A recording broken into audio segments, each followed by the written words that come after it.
আরো একটা সমস্যা যেটা ম্যাজিস্ট্রেটরা আপনার ধরবে, সেটা হচ্ছে আপনার মানে ফার্মাসি বা হচ্ছে আপনার চেম্বারে কোনো ধরনের এক্সপায়ার্ড মেডিসিন আছে কিনা সেই বিষয়টা কিন্তু তারা খুঁজে বের করবে। তো এটার বিধানটা আমি লিখে দিচ্ছি। ড্রাগ অ্যান্ড কসমেটিক্স আইন ২০২৩ এর যে আইনটা আছে সেটার সেকশন 40 ক্লজ বি তে এটা স্পষ্ট উল্লেখ করা আছে যে সরকার কর্তৃক নিষিদ্ধ ঔষধ বা মেয়াদ উত্তীর্ণ তারিখের পর কোনো ওষুধ বিক্রয় অথবা বিক্রয়ের উদ্দেশ্যে যদি আপনি মজুদ বা প্রদর্শন করেন সেক্ষেত্রে কিন্তু আপনার ১ বছরের কারাদণ্ড হতে পারে, অথবা ৫০,০০০ টাকা জরিমানা হতে পারে বা উভয় দণ্ড হতে পারে।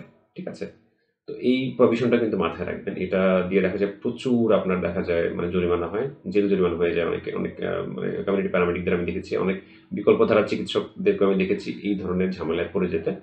দেন আরো একটা বিষয় আছে এই যে আমরা মানে দেখা যায় মানে যারা হচ্ছে এই যে কমিউনিটি প্যারামেডিক হিসেবে প্র্যাকটিস করছি বা ডিএমএফ হিসেবে প্র্যাকটিস করছি, তো সেখানে স্বাভাবিকভাবেই ঔষধ কোম্পানির লোকগুলো আসবে, তো তাদের প্রোডাক্ট সম্পর্কে আমাদেরকে ধারণা দেওয়ার জন্য। তো এই স্যাম্পল গুলা যে দিয়ে যাবে, ঠিক আছে? এই স্যাম্পল গুলা যদি আপনি বিক্রয়ের জন্য প্রদর্শন করেন সেটাও কিন্তু আইনগতভাবে আপনি অপরাধী হবেন।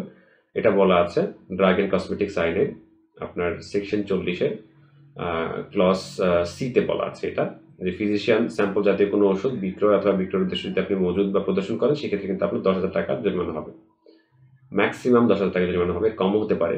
এটা ম্যাজিস্ট্রেসি পাওয়ারের উপর নির্ভর করবে। তো বুঝতে পারছেন যে কতগুলো বিষয় আপনার মাথায় রাখা উচিত চেম্বার শুরু করার আগে অ্যাজ এ প্যারামেডিক হিসাবে।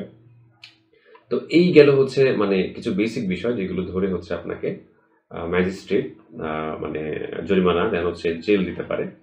তো মানে আরো একটা বিষয় দেখা যায় এই প্রশ্নটা আমাকে যে ভিডিওর কমেন্টেই হয়তো বা অনেকে করে বসবেন যে এখন এই যে ওটিসি ড্রাগ দিয়ে যে বা মেডিসিন দিয়ে যে প্র্যাকটিস করা যায় সেই বিধানটা কোথায় আছে? তো সেটাও কিন্তু আপনার এই ড্রাগ অ্যান্ড কসমেটিক্স আইনেই বলা আছে। সেকশন 40 তে আপনার স্পষ্ট উল্লেখ করা আছে যে মানে কোন কোন ওষুধগুলো হচ্ছে আপনার বিক্রয় করা যাবে। প্রেসক্রিপশনের কথা যদিও বলা নেই, বাট বিক্রয় করা যাবে এই বিষয়ে বলা আছে।